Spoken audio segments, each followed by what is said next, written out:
মুহূর্তগুলো বেশি মূল্যবান। কিন্তু একটা জিনিস দেখতে হবে যে আমরা একটা ফুটেজ দেখেন আপনারা আপনাদের ইয়েতেই অনলাইনেই ভেসে বেড়াচ্ছে। পুলিশ ধাওয়া করছে ছাত্রদের।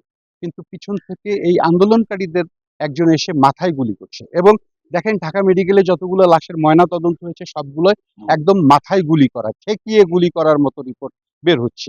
তো এগুলো তো পুলিশ তো কখনোই এইভাবে কাউকে গুলি করেনি। পুলিশ তো হচ্ছে যে ছড়াগুলি করেছে বা টিয়ার গ্যাস করেছে বা কখনো আত্মরক্ষার জন্য পুলিশও আত্মরক্ষার জন্য হয়তোবা তারা গুলি চালিয়েছে বা চালিয়েছে, আমি মেনে নিলাম চালিয়েছে, কিন্তু সেটা তো হচ্ছে যে একেবারে সরাসরি এই যে সবগুলো মৃত্যুই মাথায় গুলি, সেটা তো হইতে পারে না। তাইলে এখানে বলতে হবে যে এই আন্দোলনের ভিতর ঢুকে কিন্তু দুষ্কৃতিকারী তারাও কিন্তু এই ঘটনা ঘটিয়েছে, তারাও কিন্তু এই আন্দোলনে এই মৃত্যুর জন্য শুধু পুলিশ না, এই দুষ্কৃতিকারীরাও দায়ী। অবশ্যই ছাত্রদের আন্দোলন এখন হচ্ছে তৃতীয় পক্ষের হাতে। ছাত্রদের আন্দোলন ছাত্রদের হাতে নেই। ছাত্রদের আন্দোলন যদি ছাত্রদের হাতেই থাকতো, ছাত্রদের সমস্ত কিছুই তো মেনে নেওয়া হয়েছে। ছাত্রদের যে দাবি ছিল কোটা সংস্কারের, সেখানে সর্বোচ্চ ছাত্রদেরকে হাইকোর্ট থেকে সুপ্রিম কোর্ট থেকেই দিয়েছে। এবং মাননীয় প্রধানমন্ত্রী তাদের সব দাবি বলেছে একটা একটা করে, সব দাবি তাদের মেনে নিবে এবং তাদের দাবির প্রেক্ষিতে এই যে আজকে হচ্ছে বিচার বিভাগীয় তদন্ত কমিশন গঠন করা হয়েছে এবং এক এক করে সব দাবির প্রতি তা হচ্ছে যে আশ্বাস দিয়েছেন। তারপরে তো আর হচ্ছে যে এই আন্দোলন থাকার কথা না। করে তারা হচ্ছে প্রেস রিলিজ দিচ্ছেন, সেটা কি আদৌ আমরা কি সেটা খুঁটিয়ে দেখেছি যে এটা ছাত্রদের স্বাক্ষর কিনা বা সমন্বয়কের স্বাক্ষর কিনা?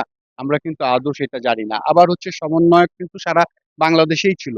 আমরা দেখেছি রাজশাহী বিশ্ববিদ্যালয়ের সমন্বয়করা তারা আন্দোলন প্রত্যাহার করেছে, বরিশাল বিশ্ববিদ্যালয়ের ছাত্ররা আন্দোলন প্রত্যাহার করেছে, খুলনাতে আন্দোলন প্রত্যাহার করেছে, তারপরে আবার আন্দোলন চলছে। আবার হচ্ছে যে আমরা আমাদের ঢাকাতেও দেখেছি কিছু কিছু সমন্বয়ক তারা বলেছেন আমরা আন্দোলন প্রত্যাহার করলাম, কিন্তু তারপরে আবার কারা হচ্ছে যে সেই আন্দোলনকে আবার এগিয়ে নিচ্ছে। তাহলে নিশ্চয়ই এখানে ইন্ধন আছে এবং এখানে তৃতীয় পক্ষের ইন্ধন আছে। ধন্যবাদ।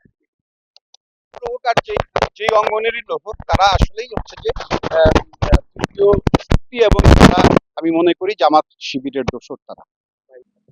এটা তো আমি হচ্ছে যে আমিও একমত যে কাদের নির্দেশে গুলি চালানো হলো, যার জন্য হচ্ছে তদন্ত কমিশন হয়েছে। তদন্ত কমিশন এই দু একদিনের মধ্যেই বোধহয় রংপুর কাজ শুরু করবে, সেখান থেকেই তদন্ত বিচার বিভাগীয় তদন্ত কমিশন সেগুলো সবই বের করবে এবং সেগুলো বের করলেই তখন সবকিছুই তারা যখন তদন্ত করবে মাঠে যেয়ে তখন সবকিছুই বেরিয়ে আসবে, তখনই আমরা সঠিক তথ্যটা আমরা পাবো। ধন্যবাদ আপনাকে প্রশ্ন করার জন্য। প্রথম কথা হচ্ছে যে আজকে দুর্যোগপূর্ণ আবহাওয়ার কারণে আসলেই অনেকে বের হয়নি ঘর থেকে এবং তারপরে ছিল হচ্ছে যে আমাদের সময়ের একটু হচ্ছে তারতম্য ছিল। অনেকে এসে চলে গেছে। আমরা আমাদের একটু আগানো ছিল 10টার দিকে আমাদের এই প্রোগ্রামটা ছিল, তখন অনেকে এসে তারা আবার চলে গেছে শুরু না হওয়ার কারণে, ব্যস্ততার কারণে। এবং তারপরে হচ্ছে যে আমাদের হচ্ছে যে আমাদের যে গেস্টরা আসার কথা ছিল বা আমাদের যে সদস্যরা আসার কথা ছিল তারাও হচ্ছে যে অনেকেই আসতে পারেননি বা অনেকেই অসুস্থজনিত কারণে তারা বলেছে আসতে পারবে না, এরকম বিভিন্ন কারণেই তারা আসতে পারেনি।